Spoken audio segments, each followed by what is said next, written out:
Hello everyone, कैसे हैं आप लोग। आज की क्लास में हम पढ़ने वाले हैं क्लास 10th इंग्लिश का फुटप्रिंट्स विदाउट फीट बुक से चैप्टर नंबर 9 भोली।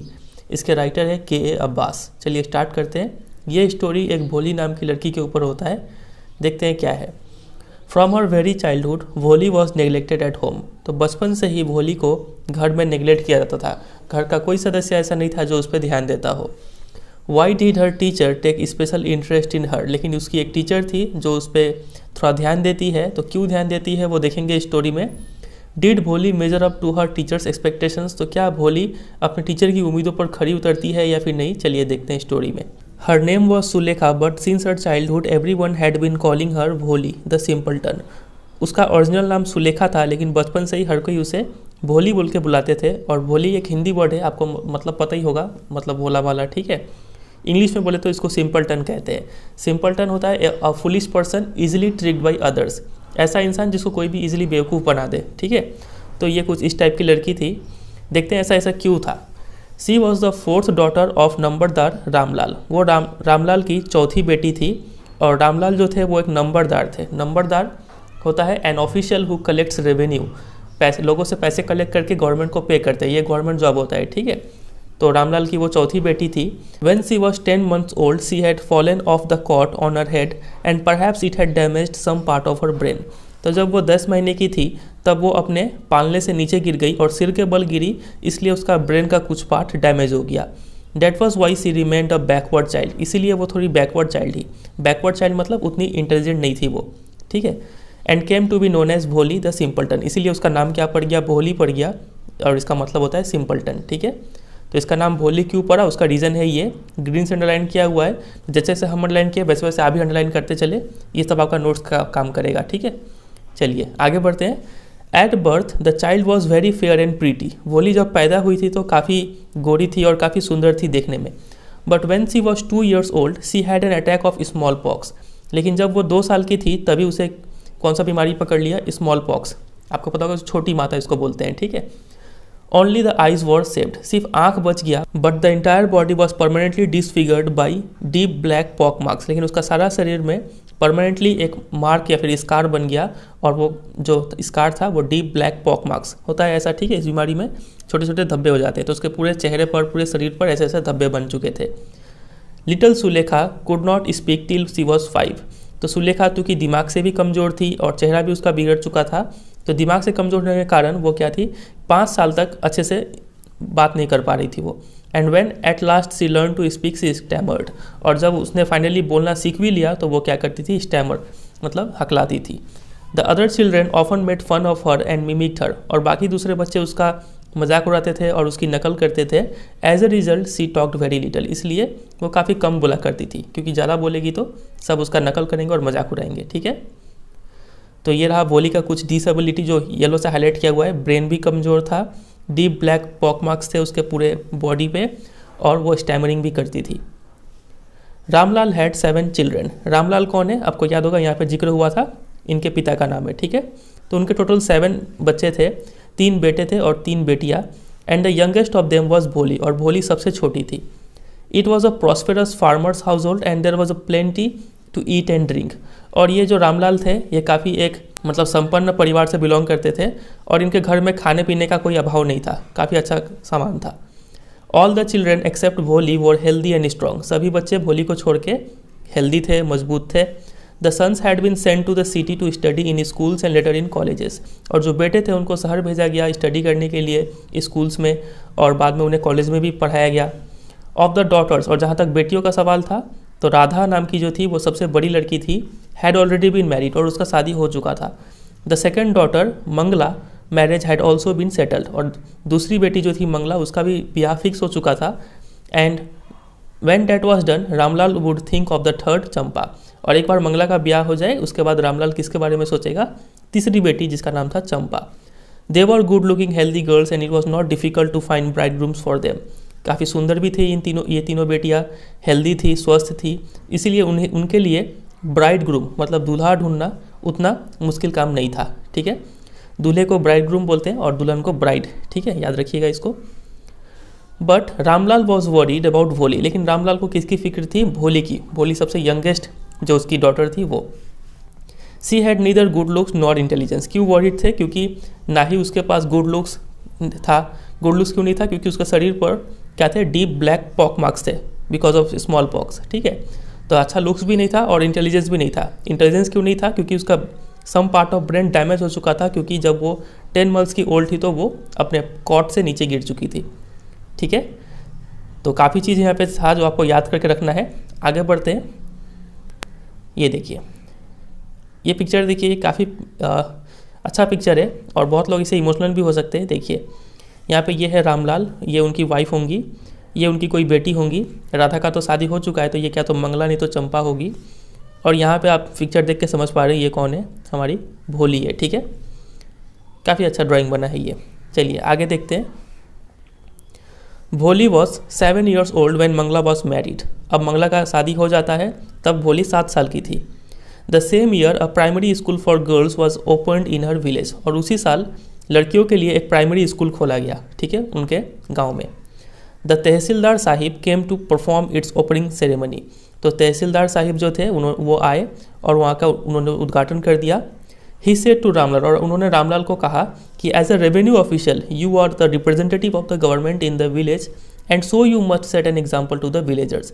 तो देखिए, तुम एक रेवेन्यू ऑफिशियल होने के कारण, रेवेन्यू ऑफिशियल मतलब नंबरदार, जो हमने ऊपर उसका पोस्ट देखा था। ठीक है, तो तुम एक तहसीलदार साहब रामलाल को बोलते हैं कि तुम एक रेवेन्यू ऑफिशियल हो, उसीलिए तुम गवर्नमेंट को रिप्रेजेंट करते हो, मतलब तुम एक गवर्नमेंट का आदमी हो इस गांव में, इसीलिए तुमको यहाँ पे एग्जाम्पल सेट करना होगा, मतलब तुम्हें कोई अच्छा काम इनिशिएट करना होगा ताकि लोग तुमको फॉलो करें। ठीक है, क्योंकि तुम गवर्नमेंट को रिप्रेजेंट करते हो। तो यू मस्ट सेंड, तो इसके लिए तुम्हें क्या करना होगा? You must send your daughters to school. तुम अपने बेटियों को भी स्कूल भेजो ताकि लोग तुम्हारे देखा देखी वो लोग भी अपने बेटी को स्कूल भेजें। That night when Ramlal consulted his wife, she cried, "Are you crazy? If girls go to school, who will marry them?" तो उसी रात रामलाल अपनी वाइफ से कंसल्ट करते हैं, इस मुद्दे पर बात करते हैं। तो उसकी वाइफ चिल्ला के बोलती है कि क्या तुम पागल हो गए हो? अगर लड़कियां स्कूल जाएगी तो उनसे शादी कौन करेगा? ठीक है, but Ramlal had not the courage to disobey the tehsildar. लेकिन रामलाल के अंदर इतना हिम्मत नहीं था कि वो तहसीलदार के बात को ठुकरा दे। At last his wife said, और लास्ट में उसकी पत्नी ने कहा, I will tell you what to do. मैं तुम्हें बताती हूँ तुम क्या करोगे। सेंड भोली टू स्कूल, भोली को स्कूल भेज दो। As it is there is little chance of her getting married with her ugly face and lack of sense, let the teachers at school worry about her.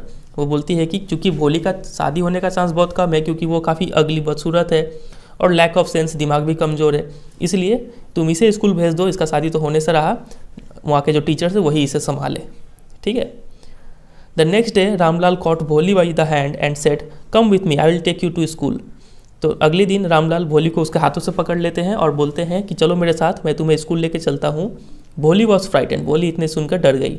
C did not, तो ये आप देख पा रहे हैं, ये है रामलाल, वो अपनी बेटी भोली को स्कूल लेके जा रहे हैं।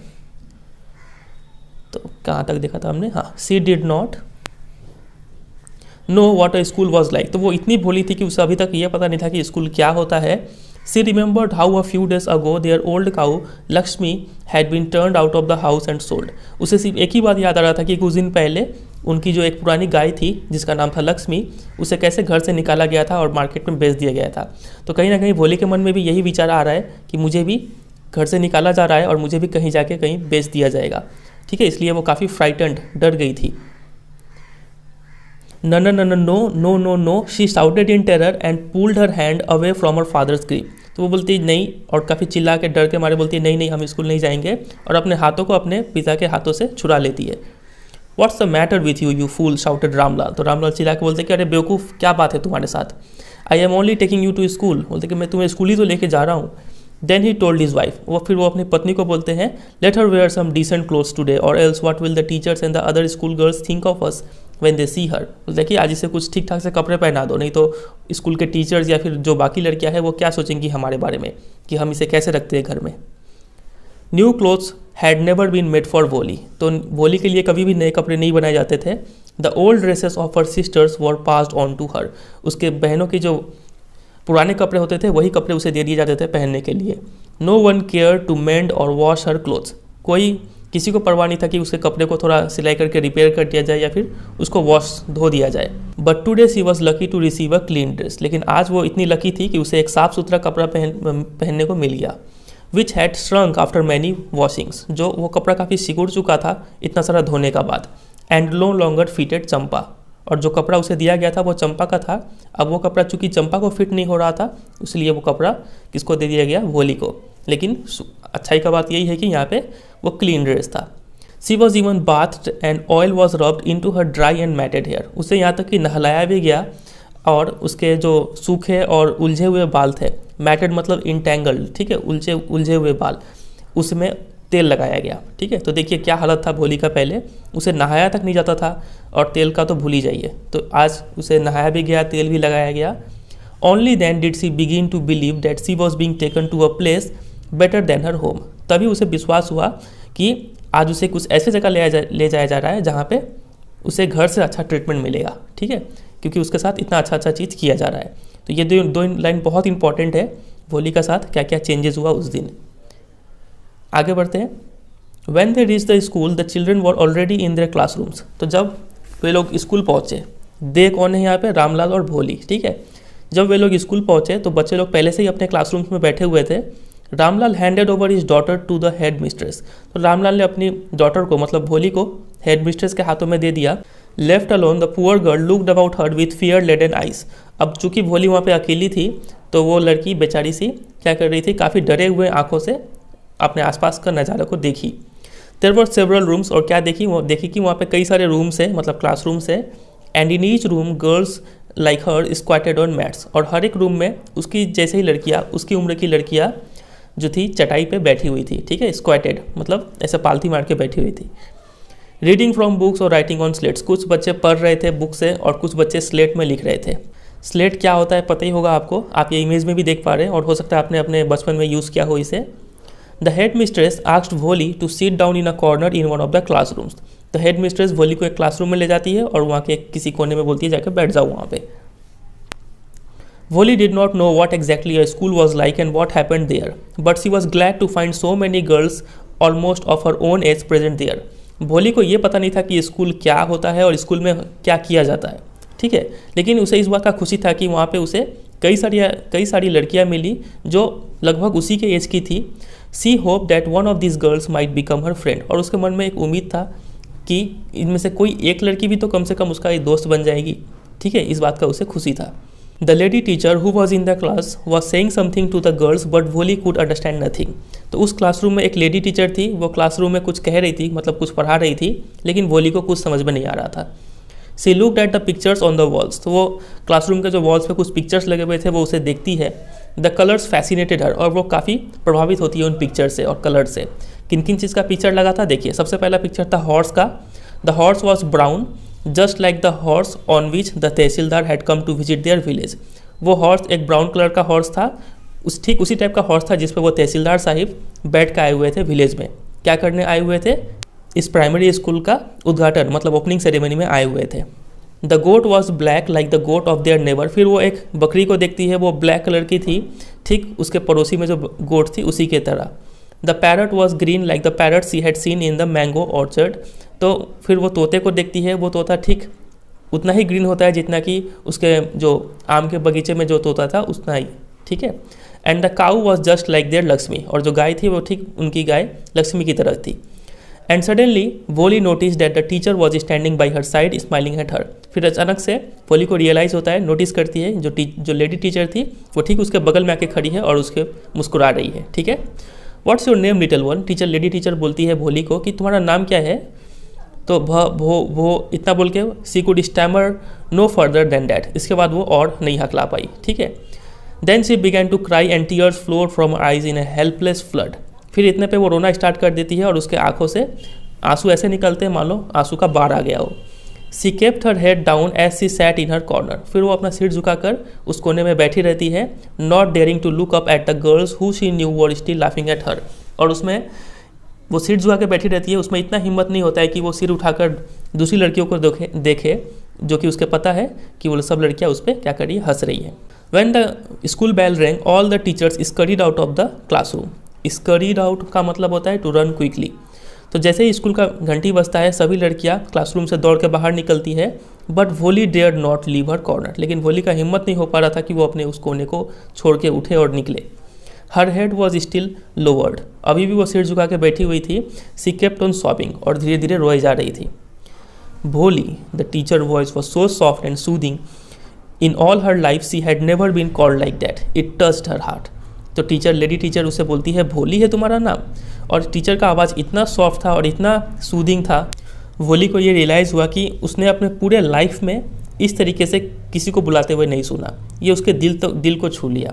ठीक है, तो देखिए क्या क्या एक बच्चा का फीलिंग होता है।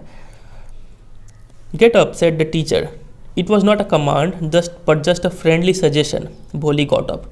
तो टीचर बोलती है उठ जाओ बच्चे, वो एक कमांड नहीं था, कोई ऑर्डर नहीं था, जस्ट अ फ्रेंडली सजेशन। एक दोस्त की तरह बोलते कि उठो भोली, ऐसे बात कर रही थी वो, और इतना सुन के भोली भी उठ गई। ठीक है, now tell me your name. Teacher बोलती है कि मुझे अपना नाम बताओ। Sweat broke out over her whole body, इतना सुन के ही उसके पूरा शरीर पसीना पसीना हो गया, वो पूरा नर्वस हो चुकी थी। Would her stammering tongue again disgrace her, वो सोचने लगी कि क्या उसका हकलानापन फिर से उसे शर्मिंदा करेगा। For the sake of this kind woman however she decided to make an effort, लेकिन उसे टीचर काफ़ी प्यारी लग रही थी, इसलिए उसने भोली ने सोचा कि चलो एक बार और कोशिश करते हैं। She had such a soothing voice, इतना अच्छा वॉइस था उन टीचर का। She would not laugh at her, वो सोचती है कि वो मेरा मजाक तो नहीं उड़ाएंगी। भो इतना बोल के फिर से सी बिगैन टू स्टैमर, फिर से हकलाना स्टार्ट कर दी। Well done the teacher encouraged her. अब ये काफ़ी उस टीचर ने अच्छा किया। ठीक है, टीचर उसे क्या कर रही है, इनकरेज कर रही है कि बहुत अच्छे और आगे कर लो, बोलो। Come on now the full name, बोलते कि हाँ आगे पूरा नाम अब आ जाएगा।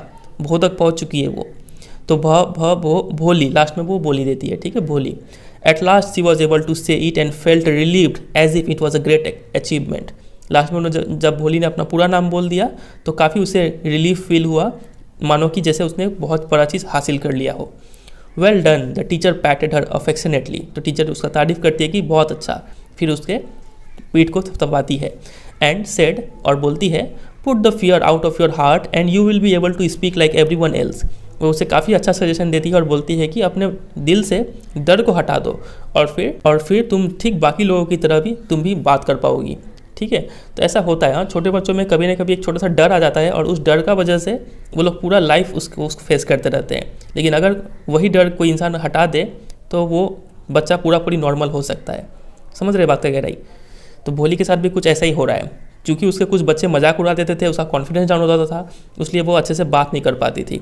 लेकिन जैसे ही टीचर ने उसे इनकरेज करना स्टार्ट किया, थोड़ा प्यार से बात कर लिया, तो उसका मन काफ़ी हल्का हुआ। ठीक है, Bholi looked up as if to ask really, तो भोली सिर उठाकर अपने टीचर को देखती है और मानो वो क्या कह रही हो, उसके आंखों से एक्सप्रेस हो रहा हो कि सच में मैं बाकी लोगों की तरह बात कर सकती हूँ। Yes it will be very easy. तो टीचर बोलती है कि हाँ ये बहुत आसान होगा। You just come to school every day, will you come? Teacher बोलती है कि तुम सिर्फ रोज़ स्कूल आओ, क्या तुम आओगी? भोली नॉडेड, भोली अपना सिर हिला के बोलती है हाँ। नो से इट अलाउड, टीचर बोलती है कि नहीं, सिर हिलाने से काम नहीं चलेगा, मुंह से बोलो ये yes.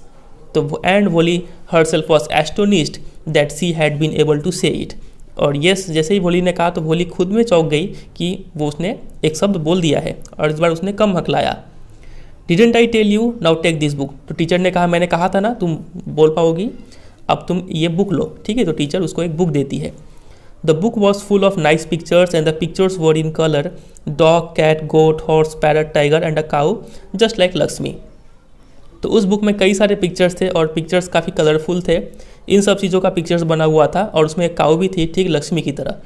And with every picture was a word in big black letters, और हर एक पिक्चर के नीचे एक वर्ड लिखा हुआ था। मतलब वो एक अल्फ़ाबेट का बुक था, A for apple, B for boy, bat, वैसा वाला book. In 1 month you will be able to read this book, then I'll give you a bigger one, then a still bigger one. तो teacher बोलती है कि 1 महीने के अंदर तुम ये बुक पढ़ना सीख जाओगी, फिर मैं तुम्हें एक और बड़ा बुक दूंगी, उसके बाद और बड़ा। In time you will be more learned than anyone else in the village. फिर एक वक्त ऐसा आएगा जब तुम इस विलेज में सबसे ज़्यादा पढ़ी लिखी लड़की बन जाओगी। Then no one will ever be able to laugh at you. फिर कोई तुम पे नहीं हंसेगा। People will listen to you with respect and you will be able to speak without a slightest stammer. Understand? तो टीचर बोलती है कि लोग तुम्हें काफ़ी रेस्पेक्ट देंगे और तुम्हारी बात सुनेंगे, और तुम बिना हकलाए, हल्का सा भी बिना हकलाए तुम फ्लुएंटली बात कर पाओगी। समझी कि नहीं समझी? Now go home and come back early tomorrow morning. Teacher बोलती है कि आप घर जाओ और कल सुबह जल्दी आ जाना। Voli felt as if suddenly all the bells in the village temple were ringing and the trees in front of the school house had blossomed into big red flowers. फिर वोली को मानो ऐसा महसूस होता है कि जितने भी विलेज टेम्पल है, जितने भी मंदिर है गांव में, वो सब का घंटियाँ जो है वो बजने लगी है, ऐसा उसे फील होता है।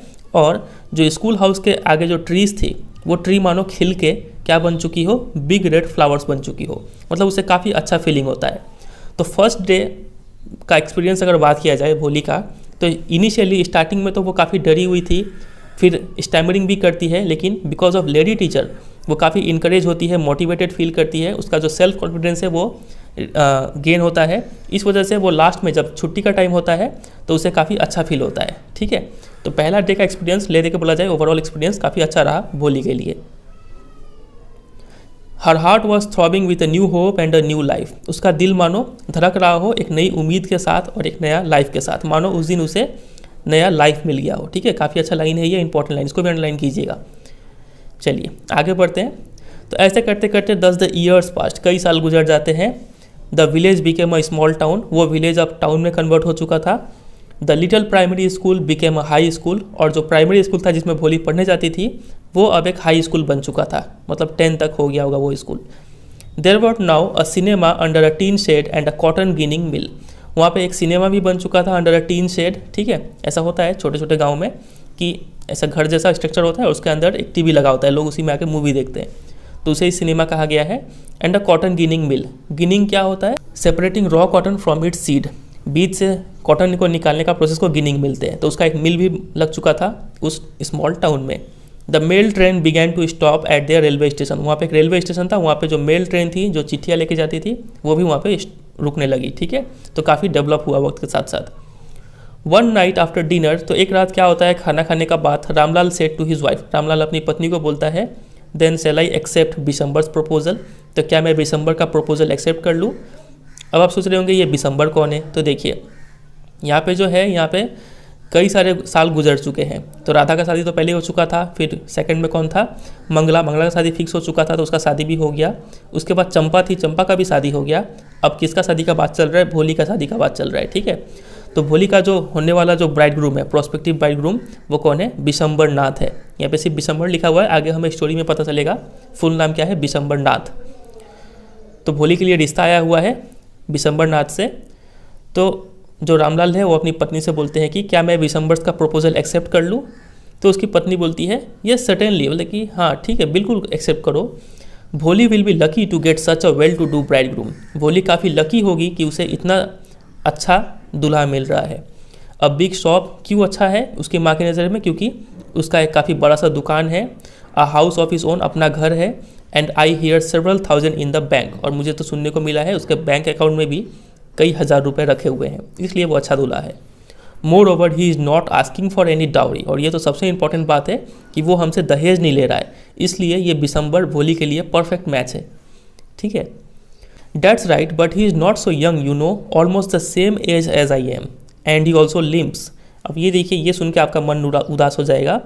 रामलाल बोलते हैं कि हाँ तुम सही कह रही हो, अपनी पत्नी को बोलते हैं, लेकिन वो उतना यंग नहीं है, जवान नहीं है, वो लगभग मेरी उम्र का है वो। अब ये देखिए, और वो साथ ही साथ उम्र तो ज़्यादा है ही इस बिशंबर नाथ का, साथ ही साथ ही ऑल्सो लिम्स, वो लंगड़ाता भी है। अब ये देखिए, ये काफ़ी अब बुरा लग रहा है। Moreover the children from his first wife are quite grown up, और उससे भी बड़ा बात, जो उसकी पहली बीवी थी उसके जो बच्चे हैं वो भी काफ़ी बड़े हो चुके हैं। मतलब ये बिशंबर नाथ का सेकंड मैरिज है, तो काफ़ी मतलब सिर्फ पैसा ही है, पैसा छोड़ के उस बिशंबर नाथ में और कोई क्वालिटी नहीं है जिसको देख के शादी किया जा सके। आगे बढ़ते हैं, देखते हैं क्या होता है। So what does it matter, his wife replied, तो भोली की माँ और रामलाल की वाइफ जो थी वो बोलती है कि इससे क्या फ़र्क पड़ता है, 45 और 50 कितना उम्र का होगा, 45 साल या फिर 50 साल का होगा। It is not a great age for a man, ये एक मर्द का इतना उम्र तो ज़्यादा नहीं होता है। We are lucky that he is from another village and he does not know that her pock marks and her lack of sense. तो उसकी पत्नी बोलती है कि हम लोग तो लकी है कि वो दूसरे गांव से है, कि उसे पता नहीं है कि उसके चेहरे पर पॉक मार्क्स है और उसका थोड़ा बुद्धि भी कम है, उसे ये बात पता नहीं तो वो शादी नहीं करता। If we don't accept this proposal she may remain unmarried all her life. उसकी पत्नी बोलती है अगर हम उसका जो प्रपोजल है, जो ऑफ़र है वो एक्सेप्ट नहीं करेंगे तो हो सकता है हमारी भोली ज़िंदगी भर कुंवारी रह जाए। Yes but I wonder what Bholi will say. तो रामलाल बोलते हैं कि हाँ ठीक है, तुम सही कर रही हो, लेकिन मुझे शक है कि भोली क्या कहेगी, भोली एक्सेप्ट करेगी कि नहीं। What will that witless one से, सी इज़ लाइक अ डम काउ। तो पत्नी बोलती है कि वो विटलेस, वो बेवकूफ़ क्या बोलेगी, वो तो एक गूंगी गाय की तरह है, जो बोलो वो वही करेगी। Maybe you are right muttered Ramlal. तो रामलाल धीरे से बोलता है कि हाँ हो सकता है तुम सही कह रही हो।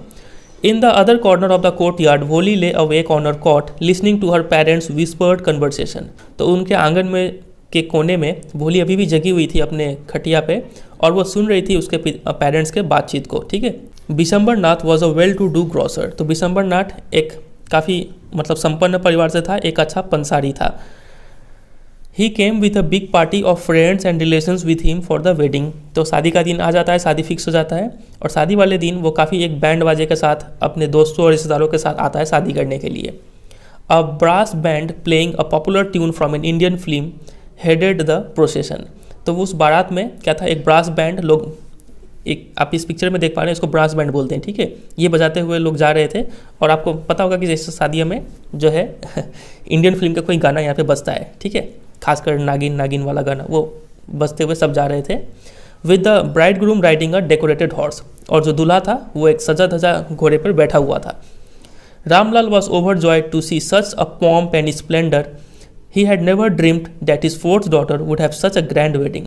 तो रामलाल ये देखकर काफ़ी खुशी हुआ, और हर बाप के लिए खुशी का पल होता है जब उसकी बेटी का ब्याह हो रहा होता है। ठीक है। दुख तो होता ही है, लेकिन एक पिता के लिए बेटी का शादी करना सबसे बड़ा एक मतलब खुशी का पल होता है। ठीक है।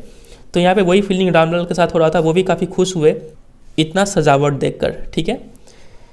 और उन्होंने कभी सपने में भी नहीं सोचा था कि उसकी चौथी बेटी का जो ब्याह है इतना शानदार तरीके, भव्य तरीके से होगा। Bholi's elder sisters who had come for the occasion were envious of her luck. और इतना सजावट था कि भोली की जो बड़ी बहनें थी, राधा हो गया, मंगला हो गया, चंपा हो गया, ठीक है, ये लोग भी काफ़ी थोड़ा इन्वियस हो गए, थोड़ा जेलस फील करने लग गए उसके लक से। ठीक है कि इसका शादी इतना सजावट के साथ हो रहा है। When the auspicious moment came the priest said bring the bride. तो जब वो शुभ मुहूर्त आ गया, शादी का मुहूर्त, तो पंडित जी बोलते हैं कि दुल्हन को लाइए। Bholi clad in a red silken bridal dress was led to the bride's place near the sacred fire. तो वोली क्या पहनी हुई थी, रेड कलर का सिल्क जो दुल्हन का ड्रेस होता है वो पहनी हुई थी, और उसे लाया गया और कहाँ पे बैठ गई, वो जहाँ पे आग जल रहा होता है उसके पास में जो दुल्हन का बैठने का जगह होता है वहाँ पे बैठी। गार्डलिन the bride one of his friends prompted Bishambar Nath. तो बिशंबर नाथ का एक दोस्त बोलता है जो दुल्हन को माला पहना दो। The bride groom lifted the garland of yellow marigold. तो पीले गेंदा फूल का जो माला था वो दूल्हा हाथों में ले लेता है। A woman slipped back the silken veil from the bride's face. फिर इतने पे क्या होता है कि एक वुमेन होती है, वो भोली के चेहरे का जो वेल मतलब घूंघट, जो सिल्क का घूंघट था वो उठा देती है थोड़ी देर के लिए। तो इतने पे क्या होता है कि देखिए, विशंबर टुक अ क्विक ग्लांस। विशंबर हल्का सा झलक पा लेता है उसके चेहरे का। The garland remained poised in his hand. और झलक पाते ही वो जो माला था वो उसके माला हाथों में रुका हुआ रह जाता है। ठीक है। वो माला पहनाता नहीं है।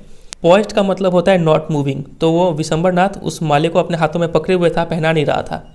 द ब्राइड मतलब Bholi slowly pull down the veil over her face. फिर वो भोली क्या करती है, अपने घूंघट को धीरे से नीचे सरका लेती है और अपने फेस को ढक लेती है।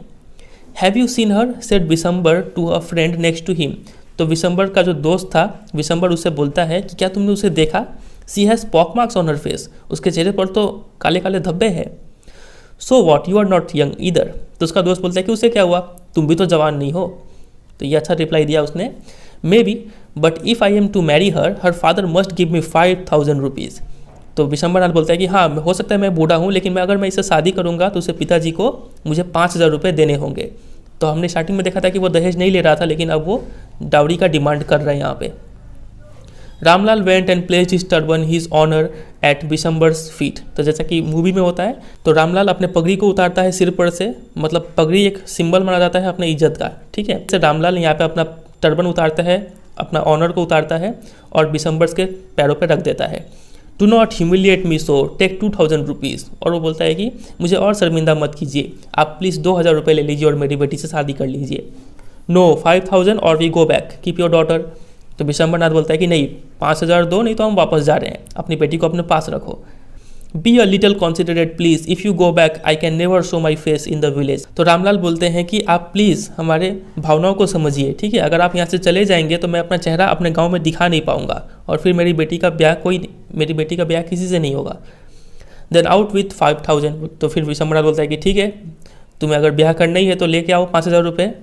Tears streaming down his face, Ramlal went in, open the safe and counted out the notes. तो रामलाल की आंखों से आंसू बहने लगे। रामलाल अंदर गया, एक तिजोरी खोलता है और वहाँ से नोट्स गिनते हुए आता है। He place the bundle at the bridegroom's feet, और वो नोटों का जो बंडल है वो दूल्हे के पैरों पर रख देता है। On Bishambar's greedy face appeared a triumphant smile. तो विशंबर के लालची चेहरे पर एक हंसी वाला जीत आ गया, क्या आज मेरा ईगो सेटिस्फाई हो गया यहाँ पे, ठीक है। He had gambled and won, उसने एक तुक्का मार लगाया था यहाँ पे कि देखते हैं कितना रुपया वसूल होता है, और उसने उसमें जीत हासिल कर लिया था। Give me the garland he announced, और अब पैसा मिल गया तो अब वो बोलता है कि ठीक है मुझे माला दो, पहना देते हैं। Once again the veil was slip back from the bride's face but this time her eyes were not downcast. तो एक बार फिर से जो दुल्हन थी भोली, उसके चेहरे के ऊपर से जो घूंघट है वो पीछे से रखता है, लेकिन इस बार उसकी आंखें नीचे नहीं देख रही थी। डाउनकास्ट मतलब लुकिंग डाउनवर्ड्स, ठीक है। सी वॉज लुकिंग अप, इस बार वो अपने आंखों से ऊपर देख रही थी। Looking straight at her prospective husband, वो ठीक अपने होने वाले पति के चेहरे पर देख रही थी। In her eyes there was neither anger nor hate, only cold contempt. उसकी आंखों में ना ही गुस्सा था ना ही नफरत था, सिर्फ क्या था, कंटेम्प्ट था। कंटेम्प्ट मतलब नो रेस्पेक्ट, कोई इज्जत नहीं था, डिसरेस्पेक्ट था अपने पति के लिए, होने वाले पति के लिए। Vishambar raised the garland to place it around the bride's neck but before he could do so Bholi's hand struck out like a streak of lightning and the garland was flung into the fire. तो विशंबर उस माले को उठाता है और अपनी होने वाली पत्नी मतलब भोली के गले में वो माला डालने वाला होता है, लेकिन उससे पहले भोली का हाथ मानो बिजली की गति से, ठीक है, लाइटनिंग की गति से उस माले को मारता है, स्ट्राइक करता है, और वो माला उड़ के कहाँ पे गिर जाता है, उस आग में जाके गिर जाता है। आप इस पिक्चर में भी देख पा रहे हैं, या आप देखिए होने वाले लालची दूल्हे को विशंबर नाथ, देख के भी काफ़ी एजेड लग रहा है। और यहाँ पे नीचे आप देख पा रहे हैं ये है सेक्रेट फायर, ठीक है, और इसमें ये माला जाके गिर पड़ा है। और ये है हमारी भोली और ये है रामलाल, ठीक है। चलिए आगे देखते हैं। She got up and threw away the wheel, और वो उठ जाती है वहाँ से और अपने व्हील जो घूंघट था उसे भी उठा लेती है। पिताजी सेड भोली इन अ क्लियर लाउड वॉइस, तो भोली काफ़ी क्लियर और ज़ोर से बोलती है पिताजी। And her father mother sister brothers relations and neighbours were startle to hear her speak without even the slightest stammer. और उसके जितने भी परिचित लोग थे, माता पिता भाई बहन बाकी जितने भी रिश्तेदार और पड़ोसी थे, वो सब स्टार्टल चौंक जाते हैं कि भोली इतना क्लियर बोल रही है विदाउट द स्लाइटेस्ट स्टैमर, हल्का सा भी नहीं हकलाई, और उसने क्लियरली पिताजी बोल दिया। पिताजी take back your money, I am not going to marry this man, बोले कि पिताजी आप पैसा ले लीजिए वापस, मैं इस इंसान से शादी नहीं करूंगी। रामलाल वॉज थंडरस्ट्रक, थंडरस्ट्रक का मतलब होता है वेरी सरप्राइज्ड या फिर शॉक्ड, ठीक है। तो रामलाल काफ़ी चौंक गए थे ये सब इंसिडेंट देखकर। The guest began to whisper, और जो मेहमान आए हुए थे वो सब आपस में ही फुसफुसा रहे थे, क्या बात कर रहे थे, सो सेमलेस सो अगली एंड सो सेमलेस, मतलब कि बड़ी बेशरम है, बड़ी बदसूरत है, बड़ी बेशरम है, ऐसा सब मेहमान आपस में बात कर रहे थे। तो ऐसा होता है समाज में, कुछ भी होता है तो हर उंगली जो है वो लड़की की तरफ ही उठता है, ठीक है। Bholi are you crazy shouted Ramlal, तो रामलाल बोलता है भोली क्या तुम पागल हो गई हो, you want to disgrace your family, तो रामलाल बोलते हैं कि क्या तुम अपने पूरे परिवार को समाज में बेइज्जत करना चाहती हो। Have some regard for our इज्जत, कुछ तो लिहाज रख लो हमारी इज्जत का। For the sake of your इज्जत said Bholi I was willing to marry this lame old man, तो भोली बोलती है कि पिताजी आपके इज्जत के लिए ही मैं इस लंगड़े बूढ़े इंसान से शादी करने के लिए तैयार हो गई थी। But I will not have such a mean greedy and contemptible coward as my husband, I won't I won't I won't. Bholi बोलती है कि लेकिन मैं इतना छोटा सोच वाला इंसान, इतना लालची इंसान और इतना कंटेम्प्टिबल कावर्ड, कंटेम्प्टिबल का मतलब होता है नॉट डिजर्विंग एनी रेस्पेक्ट, कोई रेस्पेक्ट के लायक ना हो, ठीक है। तो ऐसा कायर इंसान को मैं अपने हस्बैंड के रूप में स्वीकार नहीं कर सकती हूँ और मैं करूँगी भी नहीं। What a shameless girl, we all thought she was a harmless dumb cow, तो एक वहाँ पे ओल्ड वुमेन थी, वो बोलती है कि बड़ी बदतमीज़ लड़की है, हमने तो सोचा था ये एक भोली भाली सी गूंगी सी गाय की तरह है। वोली turned violently on the old women, तो वोली काफ़ी गुस्से से उस ओल्ड वुमेन की तरफ मुड़ती है और बोलती है yes aunty you are right, मतलब कि हाँ आंटी जी आप सही कह रही हैं। You all thought I was a dumb driven cow, आप लोगों ने तो यही सोचा था कि मैं एक गूंगी सी गाय की तरह हूँ। That's why you wanted to hand me over to this heartless creature, और यही रीज़न है कि आप लोग मेरा विवाह इस जो बेदर्द क्रिएचर के साथ करना चाह रहे थे। But now the dumb cow the stammering fool is speaking, लेकिन अब वो गूंगी गाय जो हकलाती थी बेवकूफ़, वो अब बोल रही है। Do you want to hear more, क्या आप कुछ और सुनना चाहेंगी? Bishambarnath the grocer started to go back with his party, जो विशंबरनाथ जो दूल्हा था वो अब अपने जो बैंड बाजे के साथ वापस लौटना स्टार्ट कर दिया। The confused bandsman thought this was the end of the ceremony and struck up a closing song, तो जो बैंड बाजे वाले थे वो लोग कन्फ्यूज़ हो गए और वो लोग सोचने लगे कि अब शायद हो गया, सेरेमनी एंड हो गया, इसलिए उन्होंने विदाई का गाना बजा दिया। Ramlal stood rooted to the ground, his head bowed low with the weight of grief and shame, तो लड़की का बाप का नज़र से आप सोचे तो ये एक काफ़ी उनके लिए दुख भरा पल था, ठीक है। वो उनका मानो वो एक उनका पैर ज़मीन में धंस गया हो, ऐसे वो खड़े थे। हिज हेड बाउड लो, अपना सिर झुकाए हुए थे, with the weight of grief and Shem, वो अपना सिर झुकाए हुए थे क्यों, किसके भार से? ग्रीफ, दुख के भार से और शर्म के भार से उनका सिर झुक चुका था। The flames of the sacred fire slowly died down, तो वो जो आग था वो भी अब बुझ गया था। एवरी वन वॉज गोन, हर कोई जा चुका था। रामलाल टर्न टू भोली एंड सेड, और रामलाल अपनी बेटी भोली की तरफ मुड़ते और बोलते हैं, but what about you, no one will ever marry you now, what shall we do with you. पिताजी अपनी बेटी को बोलते हैं कि लेकिन तुम्हारा क्या होगा भोली, अब तुमसे तो कोई शादी नहीं करेगा, अब हम तुम्हारे साथ क्या करें। एंड सुलेखा, अब देखिए अभी तक भोली में पूरा इस स्टोरी में हर जगह भोली भोली वर्ड यूज़ किया गया था, लेकिन लास्ट में जब भोली ने अपना स्टैमरिंग ख़त्म कर लिया, अब वो अच्छे से बात कर रही है, ठीक है, मंदबुद्धि नहीं रही, ओपनली अपने राइट्स के लिए लड़ रही है, अब उसे यहाँ पे सुलेखा कहा गया है। तो इससे हमें एक चीज़ सीखने को मिलता है कि जब आप अपने पैरों पे खड़े होते हैं और अपने हक के लिए लड़ते हैं तभी आपका नाम बनता है, ठीक है, समाज आपको ऐसी रेस्पेक्ट नहीं देगा।